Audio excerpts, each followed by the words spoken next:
to Amharic. What is the definition? A king. It's used as a title of the sovereign of Ethiopia, Negus. Negus, Negus. I'm saying, so holla at me. Like I said, don't get it twisted because I don't got the interview voice. I'll run laps around you. And clearly ain't got no filter. And and the bishop, he working on it, but God ain't finished with me yet either. So welcome to the church. Welcome to the church. Not everyone needs to believe in your dreams, but you do. We want to encourage you, if you got a dream or an idea, bet on yourself. This is almost like free consulting. Hit that Cash App because we giving y'all a free game away. Oh, you gonna learn to laugh today. You getting that medicine with that candy right now. That's our show, y'all. Yeah, it's about love. If they ain't about truth, you might have to check them. Ninjas gon' nig if you let them. If they boys in blue, then you might have to read them. Ninjas gon' nig if you let them. What's up, y'all? Go ahead, do the intro, man. Welcome to Pimpin' Negus. First off, I got to say I'm gonna have to do the video, bro. I don't know if it was on my side or not, but the words wasn't matching up with the video. It looked like that bootleg internet y'all got over there in Dirty Jersey, but we still love y'all. Welcome to the church. I'm Bishop Hustle Hotep Bingham, and I'm the good deacon Trey. Yes, what's up, Curtis? What's up, Curtis? A new viewer, at least yes, live. Sir. Young Kurt. I think Kurt from Philly. We went to Morgan State together. Baltimore, Maryland is where we met. But Pimping Niggas, positively influencing my people in negotiating growth. And my man gonna give a disclaimer about niggas. Yeah, so people, in case you don't know, you can say whatever you want to say, right? To anybody at any given time. But there's consequences and repercussions to every action. Right, so when you see us, you call us Negus, Negus. Don't come with that Nigga, Nigger stuff. Like I said, you can do that with anybody else, but I'm not gonna do nothing. But the good bishop, he from Milwaukee. He always tell you he got out the mud. He might do something else. So y'all know. What's up, y'all? Man, the show is about grace and mercy, love. This is my good brother, and we just as fathers, husbands, brothers, uncles, and all of the other types classmates, black men, entrepreneurs. What else we got in common? Hustlers, everything. Yeah. We just talk about this. Our space to kind of share. Booking alumni. I'm not a booking alumni. That's good. We talk about what we learned: fatherhood, finances. This our platform to share with y'all. Everything that we can, parenthood, tips, all of that. We talk about politics, and as the good deacon like to say, you're gonna get a little medicine with the candy, and we have fun. Got you. All right, so we got a jam-packed show. We've been away for a few weeks. We both of our faults. The last time was my fault, I believe. But we've been away. But we back though. We back. This is episode 80-ish. I think we 80-ish. Yeah. We done committed to 100 and we don't even know what episode we on. Nah, when I looked today to put this up, I saw that we skipped some numbers, so I gotta go back and add them up. But we Jessies, we working on we Jessies there. But what's going on? So first topic, what you got coming up, man? What's the first topic? Let's talk about it. What's up? Shout out to Letitia Lee. With the emojis, yes, sir. She got the piece, the cat sign with the hearts and the. Yo, what does the cat with the heart mean? I don't know what that means. It schooled me, brother. I don't know either, brother. But Letitia, I just take it all as love. She just said positive vibes. With the heart, that could mean a couple things, but we go ahead. Letitia, we want you to comment and help us out here, because our first topic is basically mediocre black men. And brother, I can set it up or you can set it up. this sister, I don't know who she is, but she went somewhere. She went viral and said, I guess she was asked if she would date a bus driver, and she was like, only if he owned the bus, and people started giving her heat for that. Yeah, so just a quick background. She did an interview. I was watching it before I came on here, so I could have some background information with Ayanna Van Zant, and you know, I think it was a good interview for. I think everybody should go check it out because you know they like the clickbait and all that type of stuff. But she did say that she said she wouldn't date a Joker unless he owned the bus. And she doubled down on the Breakfast Club saying basically she not accepting mediocrity. So here we are today. Shall we play this clip? Yeah, go ahead and play the clip. Yeah. Come on, Gladys.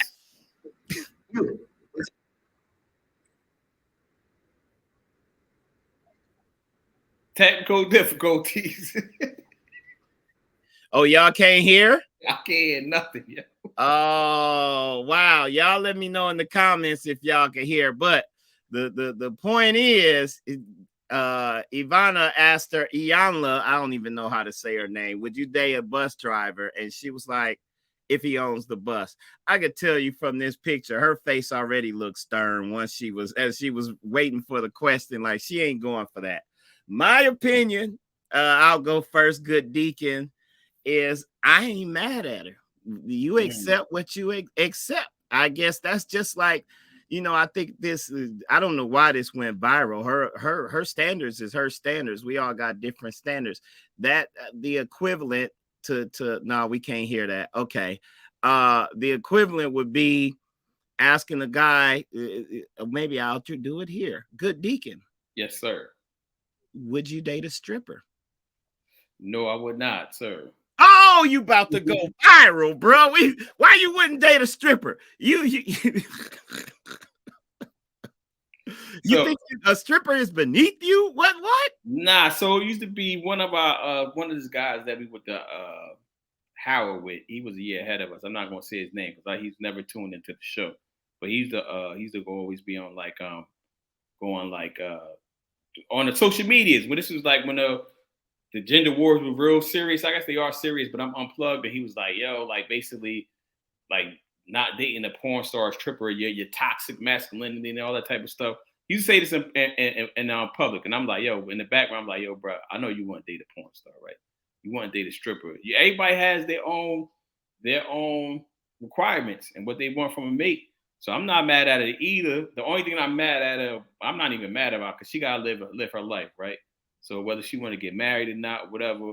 But at a certain point, because she almost 40, not married, no kids, like, all right, if you're not dating a dude that, so when she doubled down, she was basically like, yo, black men got to step their game up, right? Stop stepping mediocrity and average, right? Basically what she was saying.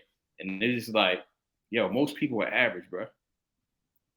That's the meaning of average or the median. Most people are average. So if you up here, she's a lawyer by trade, she's on the radio or TV or whatever, you up here already. If you're not dating anybody below you, your dating pool is mad small. So, I mean, that's something she got to live with. So I ain't mad at her for having, you can have whatever standards you want, but at the end of the day, you got to live with them. Yeah. Amen to that, brother. I'm with you. But I don't see why this went viral. Like, I could respect it. Like, you said she's a lawyer. I don't know why she was on Old Girl Show and where that question came from. That gave me, y'all couldn't hear it, I heard it on this side. It was giving me Kevin Samuels vibes. Like, speaking of what we was talking about, like, why are you worried about whether she would date a bus driver? Did she go to her for counseling or something? I don't know. But as you said, our standards is our standards. Why would she?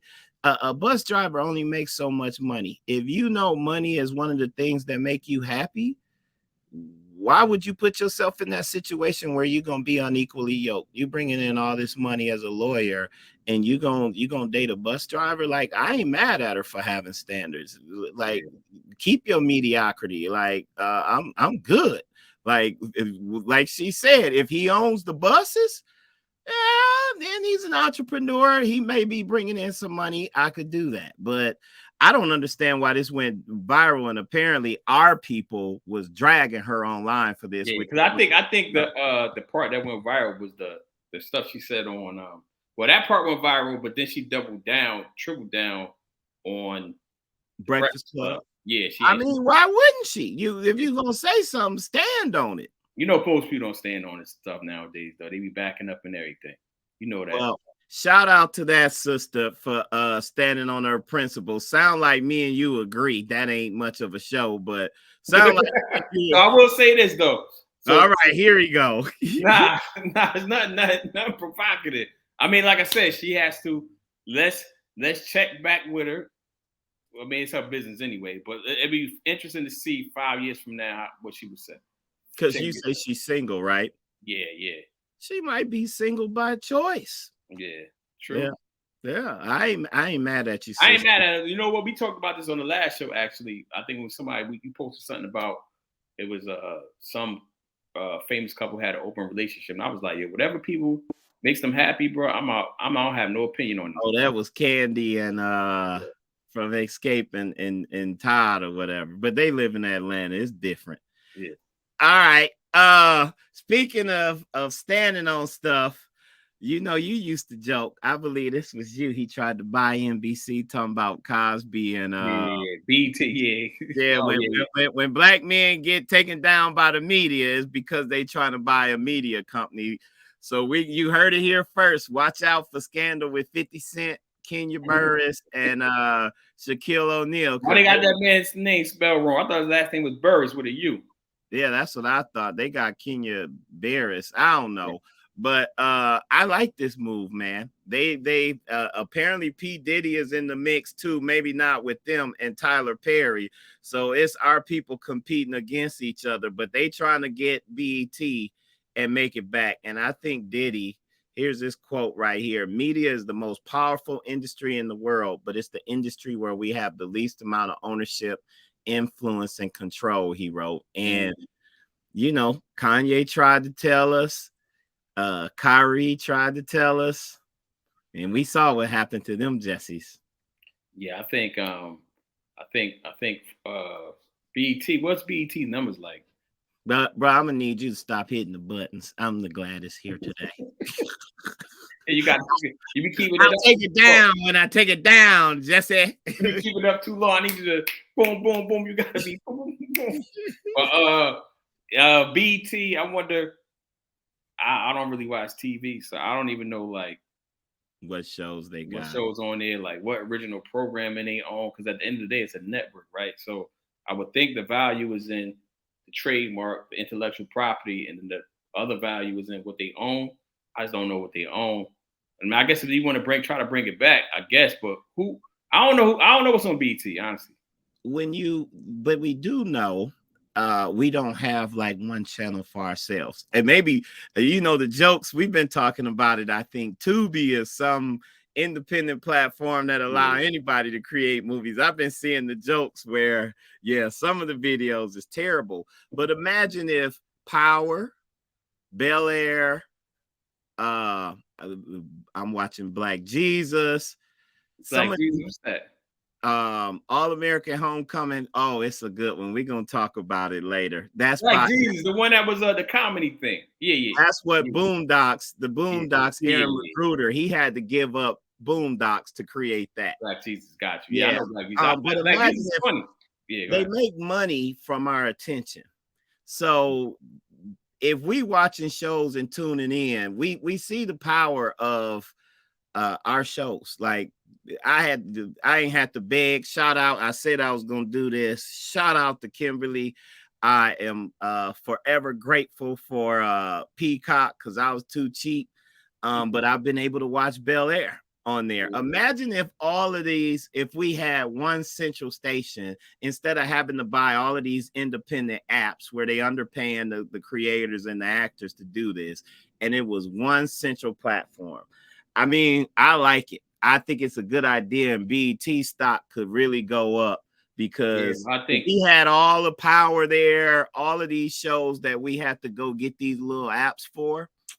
Hey man, they gonna get some ad revenue for sure. You know, you're gonna see Hennessy, Black and Mild, Black Air and Mild. Force Ones, Toyota Camrys, and Altimas, Nissan Altimas. You know what you people like. Nah, I think so. What is Oprah doing with her network? I wonder. Should have probably did that in a pre-show. I ain't heard. I don't think Oprah's had much of anything to where I've tuned into her app. She may have had like I want to say what's the guy, OJ Special or something like that, but Oprah ain't really did much with her network. I know what's the name put up his shows on there, a lot of his shows anyway. Tyler Perry, a lot of his shows. So the issue is going to be though, right? We talked about this ad nauseum throughout. Ooh, So look at you! That's that book it. So we talked about this ad nauseum throughout the 80-ish episodes of the show. So part of it, just me being an entrepreneur, me being a lawyer, having my own practice. Part of it is you saying, what if they put those shows on there? Part of it is we got to do business with each other, right? Yeah. So it doesn't mean as much if BT, they buy BT and none of our creators that have got the big names are putting their stuff on it. You know what I'm saying? Like you can't drop the price up like that. So it's like, I mean, to counter and be the Skip Bayless, how if 50 Cent get in there and he's able to bring his power franchise, all of them, that's enough. Because I mean, look at what he's done for, I forget which app. I think it's who he's on. I don't know. Yeah, but he got enough content. Yeah, He's got Blackish, Black AF. He's got mixed. Does he own it though? That's the question. Does he own it? Because if them was on Netflix, from what I understand about Netflix just buy it. They ain't licensing nothing. You selling your stuff away and you get a bag. And I believe he got a bag. But if you created one show, think of how many family experiences we got, bruh. You could just go write a story about your cousin's life. If you covered yours, your cousin got interested. You know, like we got content as Black people. Yeah, but we just gotta do business with each other. Dr. Claude Anderson called it Powernomics. That's a book for y'all. Drop the name. Hold up, where's my Cash App, man? I don't even got we ain't hit that Cash App in a minute. Dr. Claude, like we don't do business with each other, then not saying that it's for naught, but it's not going to be as powerful if the key players, not like these side jokers, key players don't bring their shows over there. Because if the key players bring their shows on there, they can really run that bag up for real. Yeah, like Shonda Rhimes. Between Kenya and Shonda, they made Netflix during a and also because the big guys like the Shonda Rhimes, right? And 50 Cent. The other part of it is they're gonna have to realize that they're gonna have to bet on themselves, bet on each other, bet on us, because if the BET they buy BET is not gonna necessarily have the money to pay like Netflix is gonna pay. So they might have to take less on the front end and just take some points on the back end. Look at me lawyering overhead and everything. Take more, but they got to be able to take that risk, man. And I do feel like that'd be the missing piece. Betting on yourself. Yeah, because at Netflix, you know you're not getting nothing. They own all rights. They gone with it. You got your bag. Y'all separated. What they could do at BET is we ain't got the bag to pay you right now, but you can continue to own your stuff and you can get a percentage, a royalty in everything that we make off of ads and your stuff. And that's the move. Hopefully y'all out there listening. I mean, we will run laps around you. I didn't go to a PWI like this, brother, but I know a little something. I had a lot of personal pan pizzas from Pizza Hut booking. So we just trying to do this all for greater good. No, what's funny is I heard like at least 3 or 4 people say something about the booking program, because I never heard of it till you said it. And I was like, oh, that really was the thing. I thought you was lying for. So I know it's probably we 80 episodes in. It was probably episode 6 or 7. Y'all go back. This Jesse was clowning me like, oh, you was poor. I'm like, yeah, bro. God is great. God is good all the time. What we got next? We need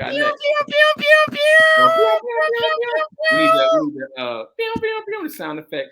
Your Our boy, the Jesse of the week. That is not the video. That's an ad. This brother get on me all the time. But our Jesse of the week is Dylan Brooks. He was poking at LeBron, talking mess. You remember what he said? He said, LeBron, basically in a nutshell, LeBron is old. I ain't worried about him.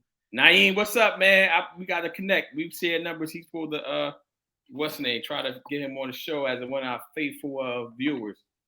Oh, yes, sir. What up, Naeem? Peace, brother. I know we've been messing. It's been both of us. But yeah, your boy said, I don't care. He's old. And then when asked about potentially angering James, added, I poke bears. Yeah. And then they proceeded to lose by 40 points. And he had like 10. He said, I don't respect them unless they drop 40 on me. Yeah. He dropped 40 on you, bro. The team dropped 40 on you. Yeah. So I think we talked about this ad nauseum again. I got maybe find a replacement word. Mm-hmm. Like, yo, why people hate LeBron so much, bro? Because he stands for something that mediocrity. Yeah. Mediocre men, I feel like, hate LeBron so much and be rooting against him. Because LeBron has come into the league single parent household. Mama was tripping. Remember, she was supposedly having a relationship with one of his teammates. That would have crushed the average cat. Yeah. That would have crushed the average cat. But he continued. The above average cat. For most people, that's going to crush. Yeah, most people, because that was like during the playoffs, I believe, when that came out. Like, that's just, and who was it? Was it the one that's like he having mental health issues now?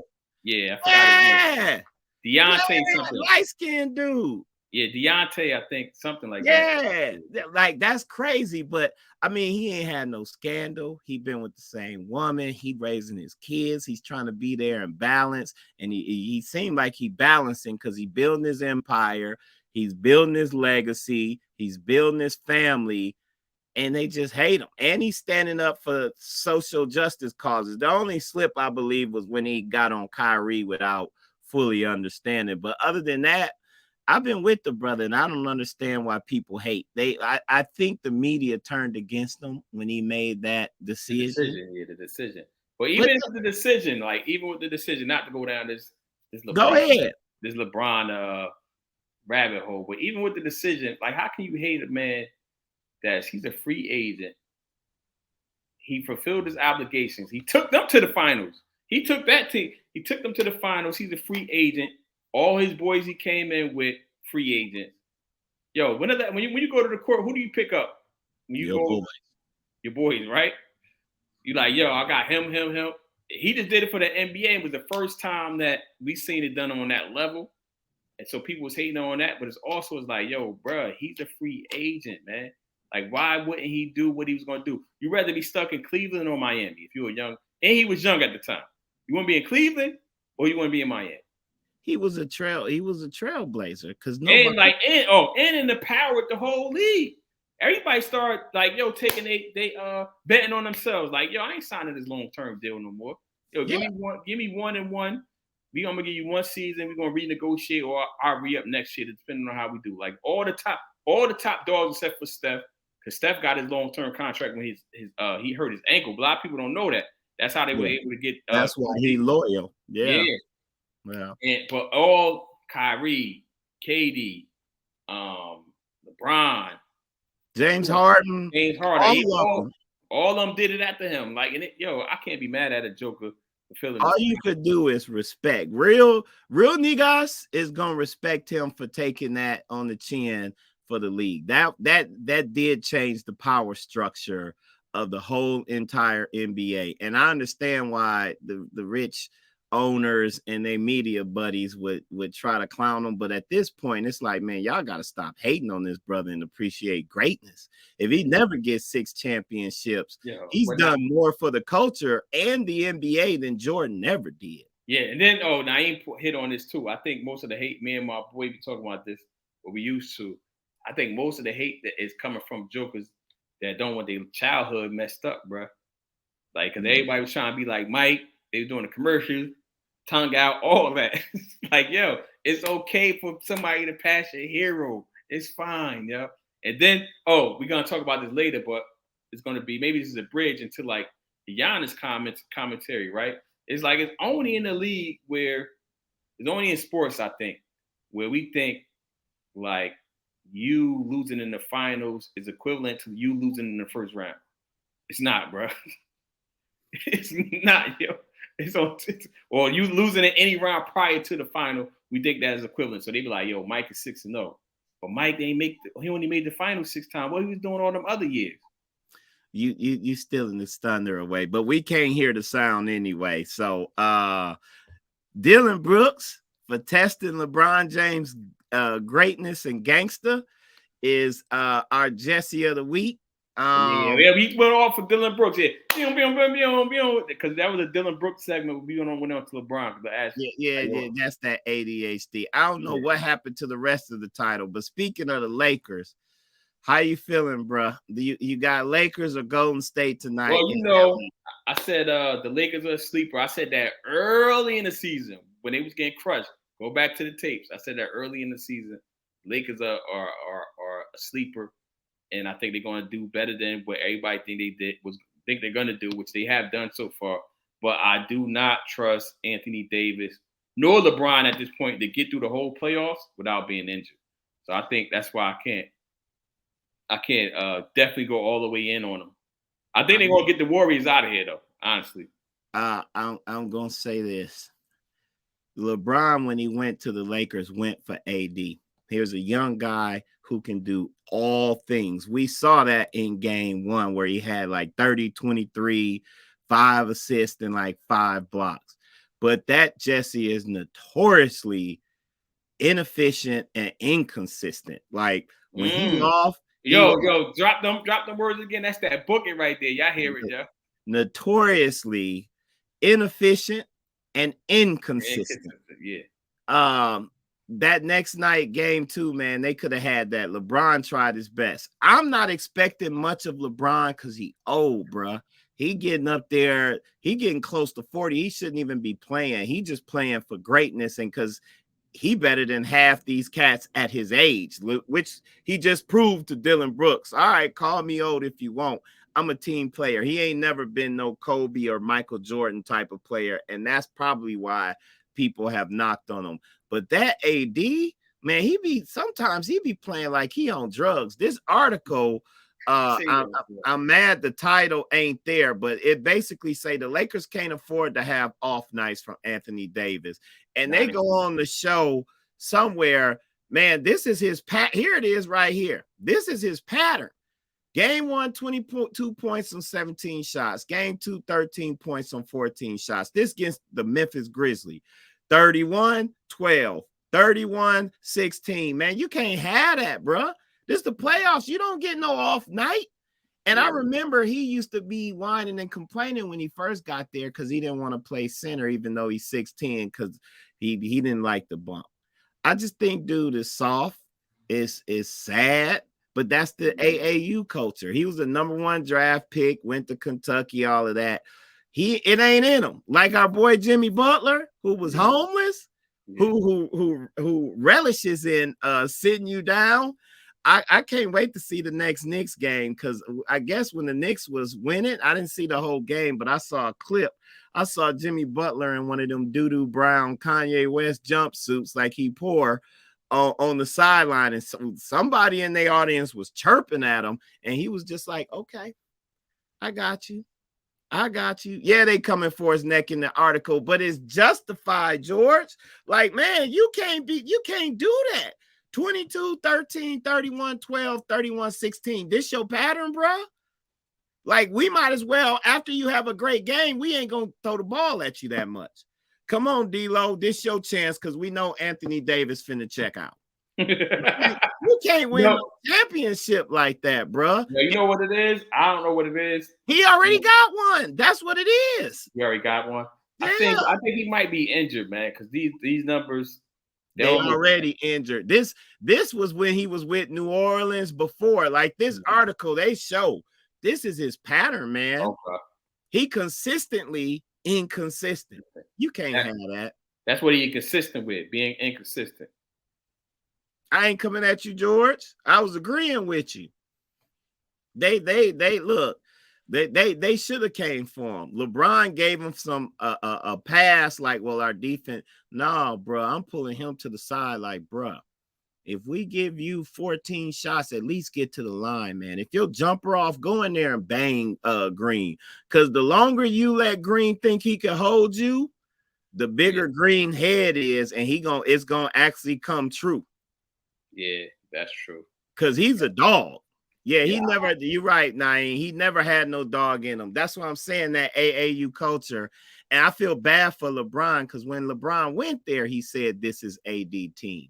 Like, it's time to take over in the press conference. When LeBron, that's why LeBron went there. Yeah, it's not my line. I don't know where I got it from, but they were saying like one of the parts of why we don't appreciate LeBron like that, because he make it look easy. It was like, yo, go. He's like, watch the history of all 38 years old that played in the NBA, right? And to see how they was performing. Then also go to your local Y and to see like the 38-year-old playing and see how you look, yeah. Like what he doing is crazy. He making it look too easy, man. Yeah. And you're right. Brown was supposed to be coasting, and AD was supposed to extend LBJ career, but that ain't happening. Moving on, you talked about your boy. We having technical difficulties, so we ain't got no sound. You want to explain what your boy said now? You ain't try to play it real quick, see what happened? Okay. It's bad.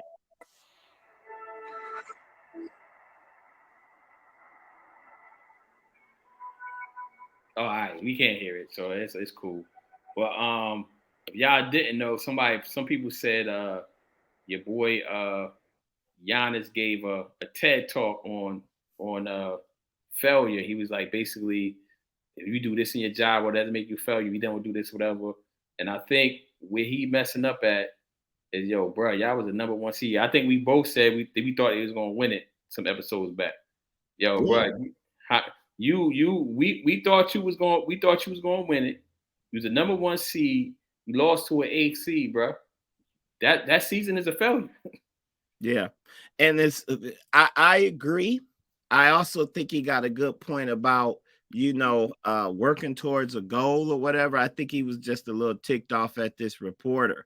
But the two people that you referenced, Jordan and Kobe, they would have came straight up and said, yeah, no, this is a failure. I'm gonna do better next year. They owning it. I think he has to own it. LeBron would have said that too, I think. LeBron would have said it. Yeah, I think he has to own it. Yeah, we working towards a goal, but we failed this year. Yeah. We got better. We improved in some ways. You don't always have to win everything. Like you said, every year you ain't gonna get a promotion on your job, but you gain marketable skills or whatever. But it's like, bruh, don't reference Jordan and Kobe if you ain't coming with that Jordan and Kobe energy. They was fanatics. Oh, you saying the people he referencing there? I got you.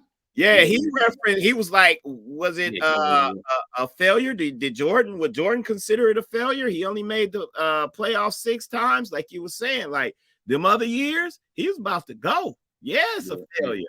Like, and Kobe had the same mentality. If I this is parenthood stuff. I had a Naeem, want to get on? You ready? You Facebook ready? I had a conversation with my mom. We had Trey had a soccer game. This how I'm teaching mine, man. I'm sorry. I know to some extent it's screwed up, but it's about building legacy and good human beings. I'm taking the Ricky Bobby approach. If you ain't first, you're last. I want them to keep that energy. keep that energy. If you ain't first, you're last. Naeem, you want to try to plug your boy in? We got some Hold on. I think you can send him an invite. Hold on, let me see. All right. While you doing that, while your boy talking about it wasn't a failure, guess what happened to his coach? They just won a championship. Hold on. If it wasn't a failure, why'd he fire your coach? If it wasn't Hey, a failure, and the coaches is big mad about this too. Steve Kerr done chimed in. There's been a whole bunch of people like it's a sad day for coaches. Even Darvin Ham, because I think Darvin Ham was on that championship team, was like, yeah, man, this is a sad day. They all worried about their job. But think about it. If a player didn't make it, typically they would have been considered a failure. I know they done said that about James Harden, Chris Paul, Kevin Durant, LeBron James. So it's ironic that your boy comes in and says it wasn't a failure, but then his coach get fired a couple days later, and they just won a championship. yeah, you can't be like his whole organization is basically discredited everything he said, yo. You can't be like, yo, it's not a failure, but then your coach get fired. That doesn't make sense to me. But like I said, I think you're right. I think because him and that reporter had personal issues, like, and he didn't want to, I guess, give him the credit of, because like I said, everybody think they right. Nobody wants to give anybody credit. He didn't want to give him any like ammunition, and I think that's what more because like, yo, bro, like it's a failure, bro. You lost. So in the history of sports, I'm going to bet less than 1% of in the game in the best of 7 series, less than 1% of the time the AC be the 1 seed. Yeah. No, they were supposed to go, but again, you got Jimmy Butler on the other side. Jimmy's a dog. He's known for stepping up. Certain players is known for stepping up in the playoffs. And Giannis wasn't 100%. I ain't making no excuses for him, but he wasn't 100% because he missed, I think, like game 2. But yeah, that was my team to go all the way. They had an easy path and it was a failure. It's unfortunate. I'm still gonna wear my Giannis jersey and my Giannis shoes and stuff, though. So it is what it is. Yeah. Naeem hopped in. We got a good brother on. We'll put him on that thing on real quick. Yeah, Naeem, what's good, fellas? What's happening, brother? You from Jersey? Yes, sir. Oh, I know it. What's up, Op? I'm chilling, bro. He said, yo, you wilding, yo, slow down, yo. No, I called him. I look, Naeem, I know you done seen me joking before with this brother, but I know all his Jersey people because y'all come in here with the dashes in the name. Y'all are closer to the motherland names than us Midwesterners. But tell the folks a little bit about you. Welcome to the church. What up, man? Appreciate y'all bringing me on. Born and raised in Patterson. I currently live in Maryland, Columbia, Maryland. Educator, last 26 years. Hold on, pause, bro. Pause right there. What part of Patterson you from? North Maine, baby. Look. Where you came out of high school? Don Bosco, 97. 97. That ain't the important stuff. This brother said he been an educator for 26 years. Yes, sir. Yes, sir. Stand up. Yeah, he planned this. Did everything from preschool to college. I taught down at the college, 5 different courses down at PCC. Background in education, sociology, early childhood ed, school counseling, and public administration. Oh, brother, we need more brothers like you. I think somewhere it's a statistic that when a child has like an African American male teacher, they are more likely to go to college. Like we need y'all, brother. I was a teacher for a while in Baltimore, Maryland. They just didn't pay enough in the politics, but I salute you, man, because we need y'all, brother. Yeah, man. We went down from 2% to down to around 1.3% in education, bro. Black males. And I did a podcast about it, and a lot of it is rooted in how we're using black men in schools. You become a disciplinarian and not an educator. So essentially, you're a CO or a warden of what they run in that school to prison pipeline, and you handle what other people can't handle, but can't do the job that you was hired to do. I'll drop you guys I'll send it to you the podcast that I did for work. Right now, I'm a restorative justice program coordinator, so I go into schools and support schools around limiting suspension and increasing community so that students are feeling comfortable, staff is feeling comfortable coming to work, doing what they're there to do versus focusing on behaviors, because essentially that's what schools are doing at this point. They're just, unfortunately, they're more like holding cells than they are educational houses. So, but yeah, you know, we could rap all day long about that stuff. That's what I'm about.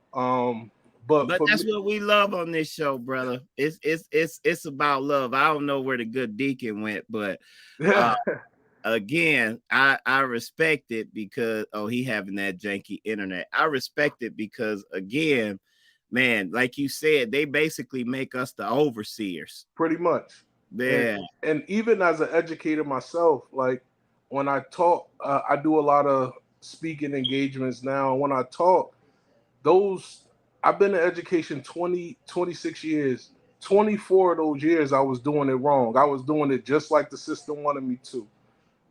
A building bully, getting kids in order, getting staff in order, and those relationships was weak. Now, the pandemic just kind of gave me a different twist and spin, took a new job outside of the schools, and now I'm pushing in and supporting from that angle. And I get to see things a little bit differently, because before it was like, yo, if you don't do it like I did it, you're not gonna make it. So I gotta be hard on you. I gotta grind you out. I gotta run you in the ground so you obey me. Now I need to understand what's going on so that I can support you. I'm more of a support than I am anything else. So it's dope, man. But I just wanted to come in because that Giannis piece, I think Giannis spoke from his culture. I don't think he spoke from the Western idea of success, right? And then we got a bunch of people who don't experience success, understand success, trying to define it for other people. He had his individual experience was, I came to this country with nothing, from nothing, and I'm a millionaire. I'm also an NBA champion. My brothers are in the NBA. How can that be a failure? Yeah. The shit you talking about is Whoa. pardon me. Them Jersey niggas. You know, because I'm passionate about, that was my passion coming through. Pardon me. The stuff people are talking about, he got wrong. He actually got it right because he was speaking from a different space. You know what I mean? He was speaking from a different space than most people, because we're competitive about. Hold on one second. Yes, baby. Yes, you can. Naeem daughter is the boss in the house. So you hear? Yes, she is. Yes, honey. She like, shut the F up. So when he said it wasn't a failure, and he asked that guy that question couldn't be answered by that gentleman because it made sense. It didn't make sense to the competitive Kobe Bryant, Michael Jordan drive people, but it made sense to me because he was like, yo, there's going to be some days I just don't get it done. But that doesn't mean I failed. That would be like me saying 24 years I failed and I've only been successful 2 years. No, there were some things that came out of that, and there were some learning experiences that was necessary for me to be better tomorrow. So I just think people left out the fact that he's not American. His identity, his cultural identity is deeply rooted, and that's why he's not moved by what people are saying, and he dealt with it the way he dealt with it. Yeah. So Naeem, before you go, I got stick up for you. Hey yo, Bishop, you're gonna stop talking about the dashes and the apostrophes and all that. That's from Douglas from Patterson. We gotta stand up. Yes, sir. I'm gonna push back on you a little bit, Naeem. Just a little bit. Is the reason why I disagree a little bit. I get the overall sentiment, philosophy, the Naeem Brunson philosophy, Greek philosophy on is all part of the process. But the reason is so let me run. I don't think failure is necessarily a bad thing if you learn something from it. Right? Okay. At the end of the day, most of the shots that the NBA players take, they fail to miss, right? And most people, there's only going to be one champion, period, every year. Everybody else failed to reach that, become a champion, right? The reason I push back on is because, like I said, in the history of 7-game series, 8 seed versus the first seed, there's probably less than 1% of the people that lost. Agree. And it was so, and like I think he needs to own it. Like, yo, we definitely failed, but we coming back next year, bigger, faster, stronger. We don't got that coach because they just fired him. But like, yo, it's part of the process, part of the learning process. He did say that, but he didn't own the failure. At the end of the day, there's nothing wrong with failing if you get up and try again, in my opinion. Okay. I'm gonna push you. I'm gonna push back to you. Yeah. If I don't identify it as failure, it is not for me. It's failure for you because you gave it that power. Mm-hmm. See, that's the difference. When somebody, in order for us to hold somebody accountable for something, we both have to agree to the terms in which is the standard. Go Patterson, Don Bosco. Hey, let me jump in here now. I just want to say, Naeem, you are a good representative for Jersey. You are articulate. You are running laps around these brothers. You brought in the cultural aspect, which I think is very key about how this brother came from nothing. You just hit a great point about we got to agree on the terms. Well done. I am going to go with you. I think I kind of said this, but still going with my fellow brother Skip as well. You do have to own it. Like, you know what? I didn't hit my goal, but I got something out of it. And he did kind of say that. I had a good friend who had it tatted on their neck. Never a failure, always a lesson. So I think I agree with both y'all. It's the perspective. He just couldn't give it to that reporter because he starts with, man, you asked me this last year. Right. Like he recognized the hater. He has some discernment to say, look, you probably ain't picked up a ball or been a success or ever. And there's always going to be them people out there that just love to, me and DeTravis talk about this a lot. I think he got some of this energy. They just love to cheer your downfall sometimes. And Giannis is like, okay, you finally got me, but guess what? I ain't going to give you that. So I think we both last point, and I agree with that. I think that Gilbert Arenas said something this week that was very important. He said, you asked a man when he lost, immediately after he lost, a question like that. There's a process, right? Mm-hmm. And if you the dude Giannis, if you take the totality of his character, do you not think that gentleman felt some type of way about losing that game? He just was unable to articulate himself in that moment. He's taking that to heart. He in the gym right now talking about let's get to the business. It's just like you said. That dude asked him the same question, and he looking at him like, bro, stop playing games with me. Yeah, you know what I want somebody to do? He'd be like, what did the 5 fingers say to the Yeah. Like you giving you pushing this dude. And again, when you think about the totality of this dude's show in the league, he's never been one of those guys, always pretty much been humble, did the work, handled his business. So when he has a situation where he doesn't meet the criteria that you establish or you expect of him, you can't dog the man or, oh, he ain't being accountable. To who? To what? And who are you to establish what the standard is for that gentleman? I just think case closed. As the Gladys, I'm out the way. you represented Patterson. Let me see if we could get the 3 heads on the. There we go. Let's bring some more commentary. So we in our political little section here. Biden gonna deliver the HU commencement speech later this month. So hold on. So Naeem, before you jump in, Bishop, where your what's the name hat? What I was calling it? I don't need it. I got my crown here, brother. Oh yeah, your Hotep hat. I got it. It's there. What's going on with the Hotep? We talking about Biden? We got to move because we got some good topics. Yeah, go ahead. Go ahead. What you was gonna say about that? We got Biden. He old, but he's going to HU. I think his campaign season is coming up, so he's trying to generate some good stuff because I think he's got some competitors stepping in the race. I think y'all know how I feel about Biden. I'm not what you call me, Detravius. Go ahead. Here's your chance. What, Hustle Hotep? No, as far as politics. Oh, Bernie bro. Yeah, I was a Bernie bro, and the DNC did my boy wrong. That's fine, but this is funny to me. You got the president now want to go to HU and give the commencement speech when he know he gonna need our votes. Did Obama ever give he gave one at Hampton. He didn't go to Howard. No, he didn't go to Howard. And then you got they dogging your sister.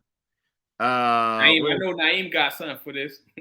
Yeah, what y'all think about this? I saw it and I saw the joke. You want to set it up, brother? You put this topic. You know what it is, though? I think we talked about this a mad times ad nauseum again. That's gonna be the word of the show. About like expectations we have for people that look like us. And it's like, yo, why y'all don't be having that energy for anybody else? And I'm not saying we shouldn't know what the vice president be doing, but nobody asked that ever since I've been alive. Like, yo, what is this joker doing? We all know what they be doing. We don't know what they do. We don't know what the first ladies really be doing unless they out on Front Street. And now all of a sudden we got all this criteria and all these questions about what she's doing. And I feel like it's mainly coming from people that look like us. Yeah. Well, we know we always been weaponized against each other. And that's what your boy said. He was worried about people weaponizing his jokes.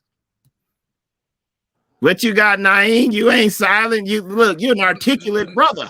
Well, I think people are asking a question because I saw you before. I don't see you now. You doing the same. This is no different than the Biden going to Howard situation. You came to us when you needed to vote.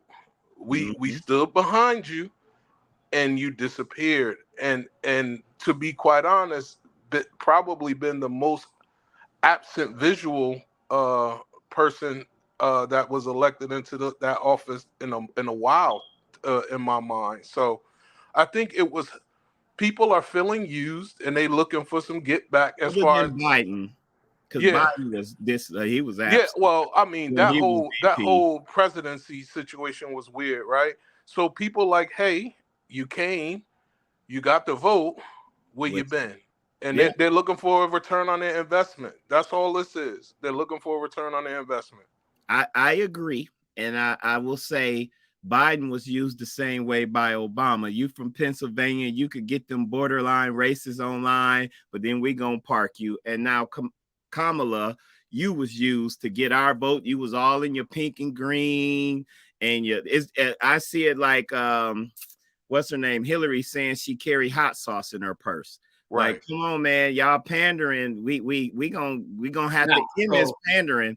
And to your point, Detravius, when you said Trump may have a chance, and we gonna move on to Trump, somebody crazy black, eventually we gonna get tired of getting pandered to. And we gonna do just like the poor white people did and take a Trump on like a Kanye or something like that. Like, I'd rather you be yourself. You ain't pandering to me. And I think that's why white people got tired of being pandered. Poor white people and racists got tired of being pandered to by Democrats and Republicans and took a chance. And I think eventually our people gonna get to the point where it's gonna be like, you know what? We're gonna take a chance. Somebody like Trevor Noah decide they want to run, a comedian, or I don't know, Kanye a little off mentally, but eventually somebody gonna throw their hat in the ring and they're gonna be able to get the votes, because we got to get past this pandering stuff, man. It ain't helping us. And as you said, we ain't got no return on the investment. Biden promised student loan forgiveness. I stopped paying my stuff a long time ago waiting on this Jesse. Eventually it's going to happen, so I ain't paying no more. I'm going to defer or do whatever I need to do. I be seeing you people on Facebook proud. I've paid all of this off and this and that. But y'all going to feel some type of... So let me hop in real quick. George on my fire. All politicians pander, right? Mm-hmm. I think I have put something on my... on my post on my wall like maybe a couple weeks ago. It was saying like, yo, like one ain't no. It's a couple things that I said ain't no minds being changed on. Let me get your banner. Yeah, ain't no minds being. And stop clicking buttons, Jesse. Gotcha. So religion ain't no minds being changed there. Politics ain't no minds being changed there. The Jordan 6 and overs ain't no minds being changed there. And also when we talk about money, like we really get to the root of it, ain't no minds being changed there. So what I wrote was that how many people, less than 1% of all Americans have read any legislation ever. So the stuff that people so they pandering with the talking points. It's the same talking points every 3 or 4 years. Abortion, taxes, crime. Those are the border protection. Oh yeah, those are the same talking points that they keep regurgitating to us all, both sides, all day, right? So they all pandering. The thing I push back on with the Kamala, however you pronounce her name, my bad, Miss VP, is that, like I said before, like so I think we got caught up with the Trump campaign because I'm willing to bet if you go back through history, at least when we was alive, Pence by far has been the most vocal VP out front of person that we ever had as a VP. And I feel like he was forced to do that. I don't think that was by choice. Because his president was crazy. Cheney was quiet, but behind the scenes, he was. I'm saying you never heard from Cheney. You never heard from Cheney. You never heard from what was Clinton's dude? He ran for president too. Gore. You never heard from Gore. Yeah, you're right. And before Clinton was the first Bush was who was the first Bush vice president? I don't even know. Was it Cheney? The first Bush? No. See, we don't even know. We don't know. Now ain't who it was with your apostrophe in your name. Quayle. Dan Quayle, that's right. Yeah. Quayle, yeah, we don't. So I think we got used to the VP being up front because of Trump. He had to be, but I think she's historically doing what vice VPs do. Like they just be behind the scenes and we don't know what they doing. That's fair. Did you see this video about Trump? No, I haven't seen it. Go ahead. You don't got the audio though. No, I ain't got the audio. They probably got some of it in here. This is the deposition of his like sexual harassment case or whatever it was. Some woman who claims she touched him, and Trump's like, I don't know her. Then he was like, she's not mentally capable. It's like, wait, you just said you don't know her. How can you speak to her? Like, dude is coming unhinged. And as the title says, it was the most agitated that he has appeared. And we done seen he's like, politicians been doing this for years. We know his famous line about grab him in the You can't say yeah. But your boy, I think these legal battles gonna catch up with him. I don't know if he gonna be able to run or if he gonna have another. I know we ain't voting for him. I know we as a people gonna vote for whoever else on the other side. That's why Biden got in. I'm just hoping it's not Biden. Like, dog, you old as dirt. Well, so damn, I forgot her name. Shorty that went to Howard. She became a staunch Republican during Trump. They start with an Candace Owens. No, she's still out there now. Somebody went to law. She want to be a Candace Owens. Oh, this dude always trying to drop names. Don't do no dirt around him, Naeem. That boy spits on you in a minute. I be like, I ain't gonna even wait for the chicken box or nothing, man. I'm gonna be like, yo, they going first 48. They be like, yo, what Naeem do? I'm like, what's up? How far are we going back?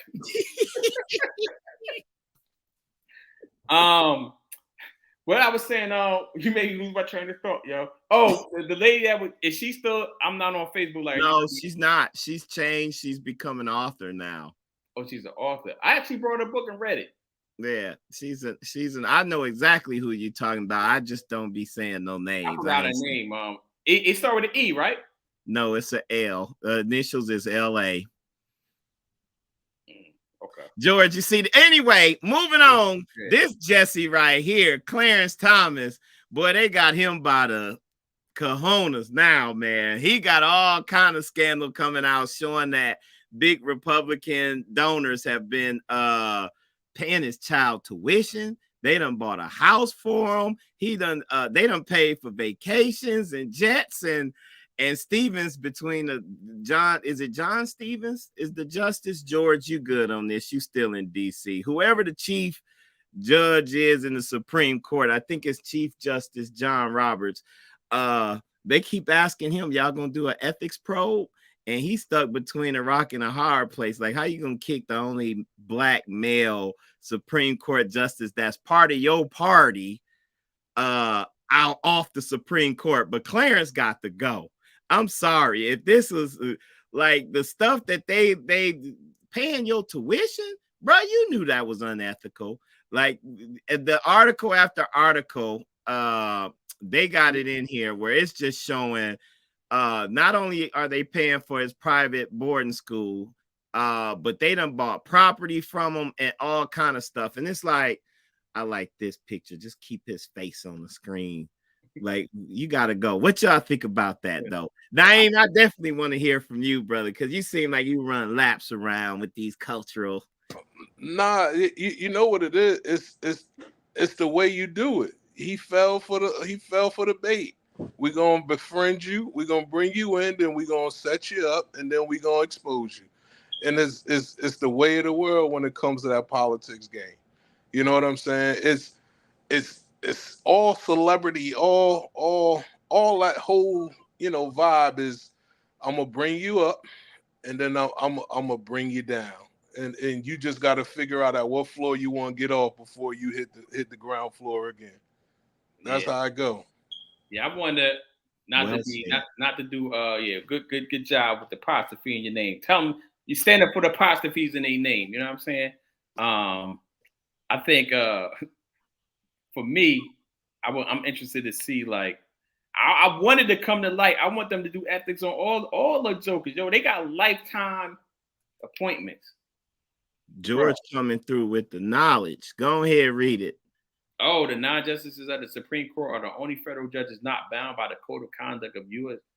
judges. They should be. I did not know that. Look at George. Yo, George is smart. Yeah, we gotta get George. It's like he went to Howard Law or something. Yeah, we gotta get George on here too. That's crazy. I did not know that. So that's news to me. I learned something today. But I think they should have the highest. We should. Right. It should be some history of why they don't have to abide by that. Because all those laws got history. Because you tell us to read the fine print. It's entrapment if we do. That's why they ain't gonna follow the rules that way. You know what I'm saying? Why would we set ourselves up knowing we about to be fouled? Man, that's crazy though. That how you gonna be the quote unquote Supreme Court and the highest supposedly ethical? Oh, but wait, there is more. Come on, George. We're gonna have to bring you. We playing around, man. Next show, absolutely, George. We bringing you in from the beginning, brother. You've earned that right. The Travius know how to do it now. You've earned that right. I'm making an executive decision. And you ain't got no apostrophes and dashes in your name. Hey, yo, George Williams got that. He got that good Anglo-Saxon name right there, George Williams. Yeah, Great Britain. My name is George Williams. Judges were bound. I'm surprised he don't got a 4 behind his name. His son, George Williams the 4th. He got that type of name, yo. He just keep that off. The judges that were judged. Stop pressing buttons, Jesse. I'm leaving. You can't see Naeem when you do that. But go ahead. Oh, the justices that were judges were bound by the code, and they stopped once they got elevated. So it goes to what Naeem was saying. Yeah, you're not finna entrap us. We know what we doing. But I mean, for this to come out on Clarence Thomas, man, that's a terrible look. Well, I'm interested to see. He should be our Jesse of the week. Yeah, he should have been. I'm interested to see who all of them should get. They should all be held to a higher standard, in my opinion. Like, yo, you have a lifetime appointment, right? You have a lifetime appointment, so you literally die in there. Like, I don't know how many judges retired in the history, but most of them die in the office, right? I'm assuming. Yeah, that's crazy. I gotta do some research on that to make sure. Hey, George, I gotta go back and do some research to make sure you're telling us the right thing, because I don't believe nothing nobody say nowadays. All I know, this is AI typing for you right now. But that's crazy if it's true. And I'm interested to see what everybody else is going through. But all of them should have some type of ethic review yearly. Yearly or something. Or you got to disclose something. That's crazy. But this is America, and that's the highest court in the land. Like, get out of here with that, man. Shifting gears. I don't know if we care about this as much, but now that we done hit all of this big stuff, Hollywood writers is striking, and we just want to keep our ear to the streets and pay attention because they wasn't getting paid. So our entertainment may be cut down a little bit. Did y'all see that? Yep. Yeah. So I think this is like the second time I remember them striking. I'm sure they strike before. I remember too. And I think, the world is changing. AI is here. Streaming is here. The business model probably got to change, and the writers got to eat too. But it's going to be interesting to see how it all plays out. What they get, what they got to give up. Because at the end of the day, we're not going back to what's named television, appointment television. The world is not going back to appointment television. It's probably not going to be these long ass. Oh, oops! Damn! Now you rubbing off on me, man. You rubbing off on me. It's probably Jersey. Look, Jersey Ox. It's probably not going to be these long. Like, you go back and look at these old shows, how long these seasons were like 25 episodes. None of that stuff is coming back, bro. You got to have a good 10 to 12. Like, I call it, I'm calling it now. I didn't think about it before, so don't run with it. Y'all run with this. I'm stealing it for you. I'm suing y'all. It's the Illmatic effect. Like, Illmatic was 10 episodes. Change the game. I mean, 10 songs. All these episodes, all these seasons got to be 10, 12 episodes max. And I guess they got to that keeps them working less. But they got to renegotiate. And I don't think they get money off any of these streaming services either. Next topic. Bad Boy 4 is back. I thought Will Smith was banned and canceled, but Will Smith. Did y'all see? Oh, what's the Wayans brothers? If you didn't see the Wayans brothers special on where he talks Marlon about Marlon Wayans. Oh man, he put together it was almost as masterful as Dave Chappelle, dare I say. Like, now hold on. Pause, bro. Pause. Mm-hmm. Yeah, you're a prisoner of the moment right now. No, man. Listen, I don't want to spoil it, but he connects the story of how Chris Rock got him to stop doing stand-up when he was a little kid because he trashed him, and his thing is God loves me. And long story short, but he gives all of these jokes and masterfully shows, yeah, that happened because God loved me. You don't mess with it. Joe D is back. Joe D is back. Look, thank you. Confirmation. It was on Chappelle. It was masterful the way he put it together. So if you ain't seen it, go see it. Yeah, it was good. So, all right. Yeah, it was all right. I'm going to go back and watch it again because you said that, but I took a look at it. It was all right. So you Jersey, don't let this brother influence you. You seem like a good brother, man. We could celebrate one another as black men. Don't be a Skip Bayless like the good deacon over here, man. Look, go back and watch it, and watch how he starts with the beginning. God loves me. Let me tell you why. It was on some Chappelle. Follow me every step of the way. I mean, Will Smith stole his girl, and he shows God loves me through how Will Smith, this was his revenge. This moment was so great, and he told it with so much joy because you could tell, like, Will Smith really took Jada. He was like Jada's little brother secretly crushing on him, and she showing off Will. He was salty. Like, come on over. He thinking he finna get some. What does your boy Chappelle say? Some trim. He think he's gonna get some trim, and Will Smith there, and she introduced him. So he uses that one, and then Chris Rock is booing him and heckling him to where he don't even do stand-up no more. And then this is his first time doing stand-up since Chris Rock had heckled him. And he been holding on to all of this about Will Smith and Chris Rock. And it sounded like it was true, Joe. You tell me if I'm exaggerating, but it's like, dang, that was your story. And then it's God loves me. It took a long time. I was mad, but he finally got both them Jessies back in the same night. And it was like, wow. Yeah, wow. I think he said all that is true because I've seen a couple interviews with him. Man, I thought it was good, man. Nobody weaves. Oh, hold on. Let me ask y'all this. Because Dave Chappelle got mad specials. Which specials you saying is on Dave Chappelle level? What I'm saying is how I'll tell you the one. Remember, Dave Chappelle was like, I'm so good, I could get a bowl, I could pull the punchline out. I think it was like kicker into something. Kicker and then you forget about it. And then as he's going on, and then he tell all these jokes, keep you laughing, and then he hit you with that punchline at the end, and you just like, dang, this Negro really is like that. Marlon was like that on that one. I ain't never seen no Marlon stand up. I didn't think the brother was funny. Again, like you riding on your big brother coattails, but that one, I laughed because it was personal, and he said it was personal. Like, yeah, you stole my girl. You'll never be Tupac.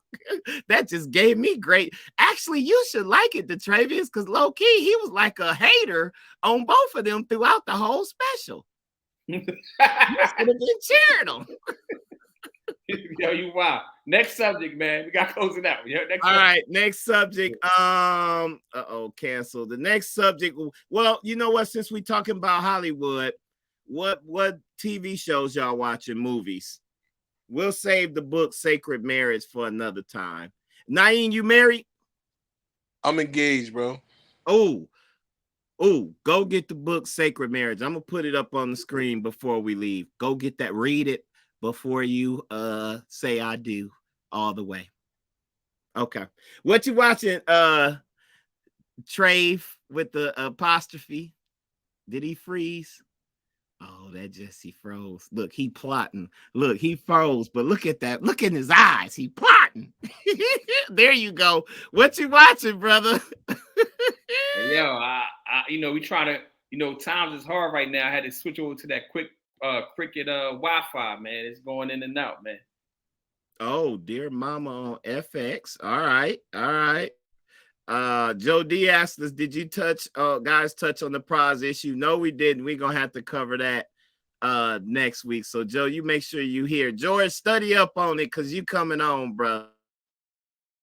Dear Mama on FX, I ain't seen that. I'm assuming that's The Diplomat on Netflix. What y'all got, brothers? Oh, now you rolling out? Yeah, no, I'm gonna roll out, but I got in a little late, I think. I was trying to see if y'all kicked it about that Breakfast Club conversation with Envy and old girl. That was the first topic. Okay. Yeah, hold on. I gotta go back and listen to it because I want to get your minute spilled on it before your daughter kick you off. I think you just gotta pick through that. There's information in there that's useful, and then there's some feelings in there that I don't need. So, you know what I mean? I think when you're trying to get a point across, sometimes you miss the mark. And I think her coming back and doubling down on how she felt about it, but I think she gave a little bit of different information the second time. Yeah. And I kind of felt what she was trying, at least what she said she was trying to do the first time. But I think ultimately none of us are in the space or position to be talking down about nobody because we all one poor decision or incident away from being like whatever we say we ain't messing with. So that's my mindset about life. I'm sounding like the good Bishop Hasselhoff behind the scenes, yo. Grace and mercy. Grace and mercy. Yeah. Yo, I appreciate it, fellas. Thank y'all for giving me the opportunity. We might want to try to have you back, whatever. We trying to figure it out. We only got 20 shows left, so we about to. Okay. He might try to do me like Joe Budden after it's done. You know what I mean? Look, we only got 7 shows left, but this Jesse trying to keep me locked into the deal. Listen, I'm gonna be in the show whether I'm live or not, so I'm here. Y'all be good, fellas. All right, brother. Peace. Brother represented for Jersey well. Yeah. And with an apostrophe in his name. What you watching, brother? Oh, it was funny. I didn't hit on this before. I was letting the conversation flow. I didn't want to disrupt the conversation. When he was telling his background, I'm actually rewatching The Wire right now. Ooh. Yeah, I'm on the first season. You know, they got the whole education thing involved in it. So I'm only in the first season. So I'm rewatching that. I just rewatched Watchmen, the TV show. Have you ever seen that? Yeah, you gotta watch Watchmen, the TV show, bro. I think Watchmen, especially you, Hustle Hotep, the TV show, not the movie. The movie's good too. The TV show. So it's got a lot of hustle. Got a lot of Hotep moments in there for you. It talks about Black Wall Street, notion of God, all that type of stuff is in there, and it's centered around how Tulsa, Oklahoma rebuilt after the burning of Black Wall Street. Regina King is like a narrator or an actor. She is the actor. She's the star of the show. Oh, I had to check the Watchmen. Yeah. So where is it at? It's on HBO Max. Okay, I got that. It's HBO original. My own password for that. Yeah. So I'm just gonna I ain't gonna hype it too much because I definitely don't think I'm the best person to be ranking shows. But to me, that is top 3 shows of all time. The Wire or The Watchmen? The Wire, The Watchmen, and my third one is Breaking Bad. Okay. I'm watching Bel Air. Shout out to Kimberly. I just finished season 2. And then Black Jesus by Aaron Magruder. This your first time seeing it? No, I only thought it was one episode and it had got canceled, but it's on HBO Max and I see there's 3 seasons. So I only watched season 1. I just finished season 2 with the wife, and man, it's so ironic because man, I see Jesus all in that, and just how we treat him. You've seen it? Yeah, that's one of my favorite shows. You know the bum. It was funny. Before you go on, what's funny? I'm just mad surprised you haven't seen it. Black Jesus.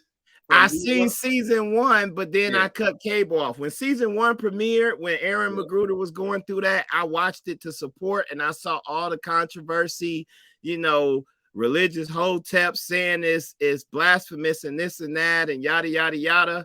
But the more I watch it, man, it's like, yep, that's exactly how we would treat him. We'd be just like the bum. What's his name? Lloyd. And you got some Vicks out there that's just haters, but we would be Lloyd. Jesus, I don't want that.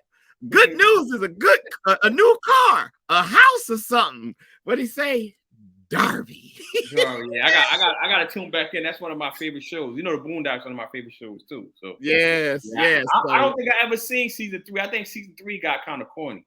I'm getting ready to start it, but I've been watching that with the wife, Bel Air, and I just finished All American Homecoming. That was a spinoff of All American with the football player, but the girl is at like this HBCU in Georgia.